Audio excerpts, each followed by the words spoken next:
dalam konteks sosialnya, ya, hubungan sosial sampai hari ini juga masih ada. Seperti yang kita lihat, wanita-wanita di negeri kaum muslimin masih banyak yang mereka menjalankan hukum-hukum itu.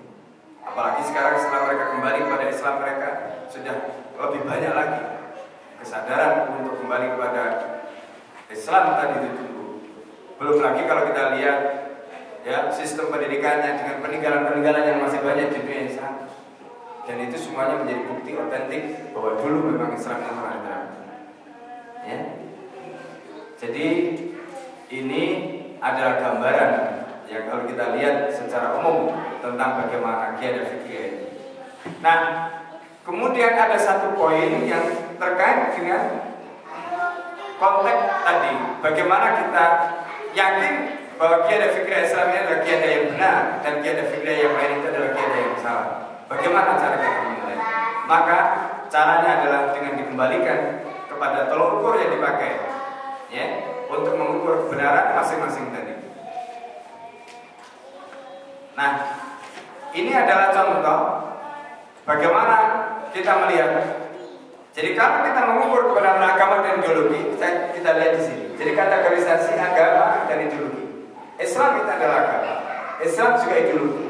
Kalau kita ditanya apakah dia sesuai ataukah tidak, ya, dengan fitrah manusia, Islam jawabannya sesuai.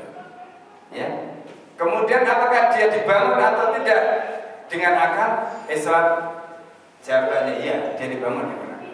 Sedangkan Yahudi, dia bukan ideologi, kemudian dia juga tidak sesuai dengan fitrah manusia. Ya. Pada saat yang sama dia juga tidak dibangun berdasarkan akal. Demikian juga Kristen juga sama dengan Yahudi. Nah, begitu juga kalau kita lihat agama-agama lain juga sama. Apakah Hindu, Buddha, Konghucu, Sikh, macam-macam sama semua. Nah, kemudian kapitalisme, ya, kapitalisme sebagai ideologi. Apakah kapitalisme itu sesuai atau tidak dengan fitrah manusia? Jawabannya juga tidak. Apakah dia dibangun dengan akal? Jawabannya juga tidak. Karena dia dibangun, ya, berdasarkan apa yang disebut dengan halul wasat atau jalan tengah. Demikian juga sosialisme. Sosialisme dia tidak sesuai dengan fitrah manusia, dan dia juga tidak dibangun berdasarkan akal, tetapi didasarkan pada materi. Nah, jadi itu gambaran secara umum tentang bagaimana kebobrokan ideologi-ideologi lain, agama-agama lain kecuali Islam, dan karena itu hanya Islam sajalah satu-satunya yang layak sebagai agama dan ideologi. Ya. Jadi karena itu Al-Quran mengatakan inna dina indallahil Islam, agama, ya, yang sahih, yang benar di sisi Allah itu hanya Islam. Dalam surat Ali Imran ayat 85 Allah juga menyatakan wa may yabtaghi ghairal Islam dinan falyaqbal minhu wa fil akhirati minal khasirin.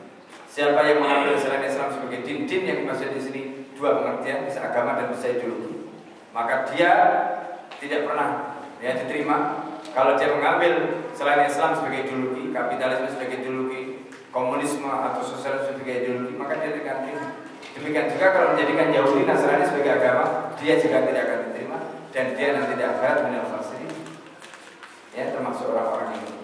Ini fakta yang harus kita pahami, ya. Itu saya kira, ya, penjelasan yang saya bisa sampaikan terkait dengan qiyādah fiqhiyah di dalam Islam. Ya. Baik, kalau ada pertanyaan silakan.